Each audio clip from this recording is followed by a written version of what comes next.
नमस्कार मुलींनो, या ठिकाणी महिला व बालविकास विभागासाठी आपण जी काही मुख्य सेविका पदाची भरती निघालेली आहे त्या पदाकरिता या ठिकाणी आपण एक्सपेक्टेड प्रश्न पाहत आहोत, जे की विश्लेषणासहित अगदी दर्जेदार प्रश्न पद्धती किंवा प्रश्नांचं स्वरूप आपल्या प्रश्नांचं आहे, ज्या ठिकाणी तुम्हाला परीक्षेत विचारण्याची 99% संभाव्यता आहे। त्यामुळे प्रत्येक भाग काळजीपूर्वक पहा। आपण मागच्या व्हिडिओमध्ये गणित आणि बुद्धिमत्तेचे प्रश्न पाहिलेले आहेत, जे की तुम्हाला शॉर्ट ट्रिक सुद्धा मी त्या ठिकाणी प्रोव्हाइड करून दिलेले आहे। तर ज्या विद्यार्थ्यांनी पाहिली नसेल तर पाहून घ्या। त्या ठिकाणी सविस्तर असं विश्लेषण, त्यानंतर तुम्हाला उपयोगी पडतील अशा शॉर्ट ट्रिक्स आम्ही प्रोव्हाइड केलेले आहेत। आणि तुम्ही फक्त स्कोरिंगच्या जो काही स्कोरिंगचा सब्जेक्ट आहे त्याला टार्गेट करा, जो विषय तुमच्याने कव्हर होतो त्याला टार्गेट करा। समजा तुम्ही जर जो मोठा सिलेबस आहे त्याला जर कव्हर करत बसलात तर तुमची या ठिकाणी गल्लत होऊ शकते आणि जो भाग कव्हर होणार आहे तो नंतर कव्हर होणार नाही आणि तुमचा स्कोर कमी येऊ शकतो। त्यामुळे असे छोटे छोटे की पॉइंट आहेत जे की तुम्हाला दर्जेदार स्कोर मिळवून देतात आणि तुम्ही या ठिकाणी व्यवस्थित ही एग्जाम क्रॅक करता। तर आजच्या सिरीजचा पहिला प्रश्न पाहण्या अगोदर नवीन असाल सबस्क्राइब करून घ्या आणि आपल्याकडे या पदाच्या टेस्ट वगैरे अवेलेबल आहेत। ज्या विद्यार्थ्यांना हवे असतील त्यांनी नक्की कमेंटद्वारे कळवू शकता की मला लागतात, मी तुम्हाला या ठिकाणी लिंक वगैरे प्रोव्हाइड करेन। तर पहा, पहिला प्रश्न काय म्हणतो, महाराष्ट्रातील पहिल्या ग्राम बाल शिक्षण केंद्राचं नेतृत्व वगैरे कोणी केलं? तर लक्षात असू द्या, या ठिकाणी महाराष्ट्रातील पहिल्या ग्राम बाल शिक्षण केंद्राचं नेतृत्व कोणी केलं तर ताराबाई मोडक यांनी केलेलं आहे। आपण पाहिलं अनुताई वाघ यांच्या प्रेरणेने, लक्षात असू द्या, यांच्या प्रेरणेने आपल्या महाराष्ट्रामध्ये काय अंगणवाड्यांची सुरुवात झालेली आहे। आणि पहिली वगैरे आपण पाहिलं मुंबई आणि अमरावती, ताराणी आणि धारावी या ठिकाणी सुरू करण्यात आलेले आहेत अंगणवाड्या वगैरे। आता महत्त्वाचं म्हणजे काय, ताराबाई मोडक यांच्या नेतृत्वाखाली या ठिकाणी पहिलं ग्राम बाल शिक्षण केंद्र सुरू करण्यात आलेलं होतं। हे कधी सुरू करण्यात आलं लक्षात असू द्या, 19 हे जे आहे ते जवळपास 45 लक्षात असू द्या या काळामध्ये सुरू करण्यात आलं। पहिलं वगैरे कुठे सुरू झालं असा प्रश्न आला तर बोर्डी या ठिकाणी सुरू झालं आणि त्याचं नेतृत्व कोणी केलं, ताराबाई मोडक यांनी केलेलं आहे, लक्षात असू द्या। त्यानंतर सक्षम अंगणवाडी आणि पोषण 2.0 योजना कधी मंजूर केली गेली? तर ही जी योजना आहे ती 2021 मध्ये मंजूर केली गेलेली आहे, जे की 15व्या वित्त आयोगामध्ये, लक्षात असू द्या 15व्या वित्त आयोगात। आणि महत्त्वाचं म्हणजे काय, ही योजना कधीपर्यंत असणार आहे तर 2025 पर्यंत ही योजना लागू असणार आहे। याचे की पॉईंट वगैरे आपण पुढे पाहूयात, परंतु ओव्हरऑल फक्त वरवरचे प्रश्न आपण या ठिकाणी पाहत आहोत जे की परीक्षेच्या दृष्टीने महत्त्वाचे असणार आहेत। आता पहा, बालविवाह प्रथेची सुरुवात कधीपासून सुरू झाली? या प्रश्नाचं उत्तर तुम्हाला कमेंट करायचं आहे। हा प्रश्न मी या ठिकाणी तुमच्यासाठी सोडत आहे, व्यवस्थित कमेंट करा आणि काही डाऊट असतील अवश्य कमेंट करा। जरी येत नसेल तरी तुम्ही कमेंट करण्याचा प्रयत्न करा की तुमच्या नजर खालून गेला होता।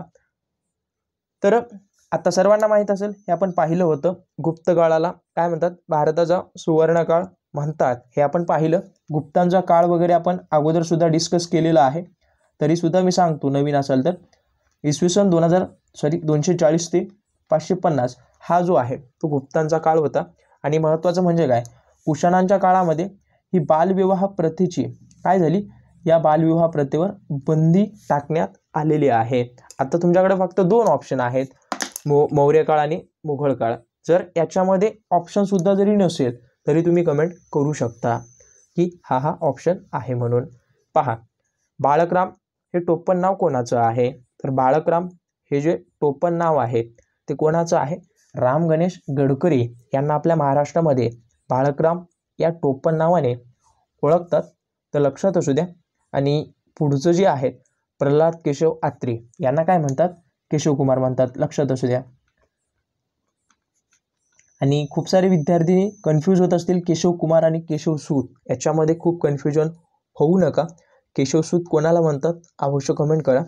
आता गोपाळ हरी देशमुख यांना काय म्हणतात? लोकहितवादी म्हणतात, लोकहितवादी। तुम्ही वही पेन घेऊन बसा आणि हे लिहून घ्या। हे प्रश्न तुम्हाला फक्त याच परीक्षेला नसून महाराष्ट्रातील कोणत्याही सरळ सेवेच्या एक्झामसाठी येणारी ही टॉप प्रकारची प्रश्न आहेत. विवा शिरवाडकर यांना काय म्हणतात, सगळ्यांना माहीत असेल, हे आपण मागं डिस्कस केलं होतं. यांना म्हणतात कुसुमाग्रज, लक्षात असू द्या. आणि यांचा वाढदिवस 27 फेब्रुवारीला असतो, जो की आपल्या महाराष्ट्रामध्ये काय मराठी राजभाषा दिन म्हणून आपल्या महाराष्ट्रात साजरा करतात, तर लक्षात असू द्या. त्यानंतर भारतात शिक्षणाचा पाया कोणी घातला, तर लॉर्ड मेकॅले यांनी जे आहे ते आपल्या भारतामध्ये शिक्षणाचा पाया घातलेला आहे. कधी? 1835 मध्ये, लक्षात असू द्या. आणि सुरुवात वगैरे कोणी केली असा प्रश्न वगैरे जर आला तर लॉर्ड बेंटिंक यांनी केलेला आहे इंग्रजीमध्ये वापर वगैरे करण्याचा, तर लक्षात असू द्या. आणि महत्त्वाचे आहेत, हा लॉर्ड कर्झन 1905 मध्ये बंगालची फाळणी घडून आला. हा जो आहे तो देशी वृत्तपत्राच्या कायद्यावर जो रद्द वगैरे केला, हे आपण पाहिलं होतं. त्यानंतर लॉर्ड डफरिनबद्दल सुद्धा मी माहिती सांगितलेली होती. त्यामुळे ज्या विद्यार्थिनींनी प्रश्न वगैरे पाहिले असतील त्यांना माहीत असेल की याचे कार्य वगैरे काय आहेत आणि या व्यक्तीवर काय प्रश्न पडू शकतो. त्यामुळे सगळे प्रश्न काळजीपूर्वक पहा. आत्ता सर्वांना माहीत आहे, पुण्यामध्ये मुलींसाठी सर्वप्रथम शाळा कोणी सुरू केली?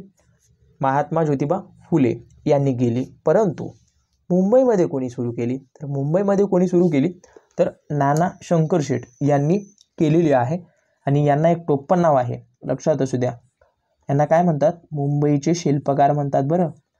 हाही प्रश्न तुम्हाला कन्फ्युजनमध्ये टाकू शकतो. त्यानंतर सावित्रीबाई फुले यांनी यांच्यासोबतच सहकार्य वगैरे केलं. परंतु यांच्या जीवनातील एक महत्त्वाचा प्रश्न काय आहे की त्यांनी जो आहे तो काव्य फुले नावाचा एक कविता संग्रह आहे, ज्यावर तुम्हाला परीक्षेमध्ये हमखास प्रश्न वगैरे पडण्याची शक्यता आहे. काव्य फुले नावाचा कविता संग्रह कोणाचा आहे? उत्तर काय असेल? सावित्रीबाई फुले यांचा आहे.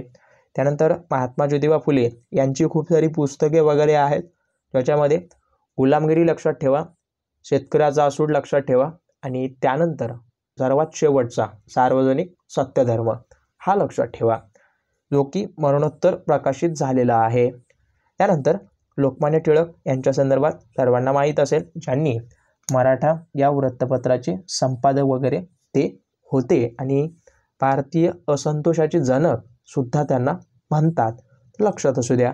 आणि मराठा वगैरे कशामध्ये होतं? इंग्लिशमध्ये होतं बरं, लक्षात असू द्या. त्यानंतर पुढे पहा, महाराष्ट्रातील पहिलं मराठी शिलालेख कोणत्या ठिकाणी आढळलेलं आहे? तर पहिलं शिलालेख जो आहे तो श्रवणबेळगोळ या ठिकाणी आढळलेला आहे. आणि हे कुठे आहे? तर हाळेबीडपासून जवळपास 74 किलोमीटरावर असलेलं एक गाव आहे, ज्या ठिकाणी पहिलं मराठी शिलालेख आढळलेला आहे किंवा सापडलेला आहे पुरातत्व विभागाला. आत्ता सर्वात पहिलं मराठी वगैरे ग्रंथ वगैरे जर पाहिलं तर सर्वात जुना लीळाचरित्र आहे. आणि याची लिखाण वगैरे कोणी केलं? तर माहिंभट यांनी केलेलं आहे, लक्षात असू द्या. तर काही डाऊट असतील अवश्य तुम्ही कमेंटद्वारे कळू शकता की हा प्रश्न सर हा असं आहे. जर तुमच्या डोक्यामध्ये असेल तर नक्की कळवा, मी तुमचा प्रश्न दूर करण्याचा प्रयत्न करेन. त्यानंतर महाराष्ट्र शासनाद्वारे प्रकाशित केलं जाणारं मासिक कोणतं आहे? तर लोकराज्य नावाचं जे मासिक आहे ते आपलं महाराष्ट्र राज्य सरकार किंवा महाराष्ट्र शासन प्रकाशित करत असतं, ज्याच्यामध्ये योजना वगैरे ते विश्लेषित स्वरूपाने लोकांना किंवा जनतेला सांगितल्या जातात, तर लक्षात असू द्या. त्यानंतर महाराष्ट्रातील पहिला पवन ऊर्जा विद्युत प्रकल्प कोणत्या ठिकाणी आहे? तर जामसंडीमध्ये असलेला हा पहिला पवन ऊर्जा विद्युत प्रकल्प आहे. हा कोणत्या याच्यामध्ये आहे? तर रत्नागिरीमध्ये आहे. त्यानंतर शेवटचा प्रश्न, जो की तुमच्यासाठी हमखास सोडत आहे. वरचा प्रश्न मी सोडला, परंतु या प्रश्नाचं उत्तर नक्की कमेंट करा. महाराष्ट्रातील चेरापुंजी म्हणून कोणत्या ठिकाणाला ओळखतात? अतिशय सोपा प्रश्न आहे बरं, जास्त डिफिकल्ट नाही. त्यामुळे काळजीपूर्वक कमेंट करा. आणि व्हिडिओ आवडला असेल नक्की लाईक करा. आणि व्हिडिओ तुम्हाला जर हेल्पफुल वाटत असेल तर अवश्य शेअर करू शकता. काही सजेशन असेल तर सजेशनसुद्धा सांगू शकता, मी तसा तो बदल करण्याचा प्रयत्न करेन. बाकी भेटूयात पुढच्या सिरीजमध्ये. कोणत्या प्रश्नांबाबत डाऊट असेल अवश्य नक्की कमेंट करा. सगळ्या विद्यार्थ्यांना मी रिप्लाय करण्याचा नक्की प्रयत्न करेन. बाकी भेटूयात पुढच्या सिरीजमध्ये. पाहत राहा आपला आवडते यूट्यूब चॅनल. धन्यवाद.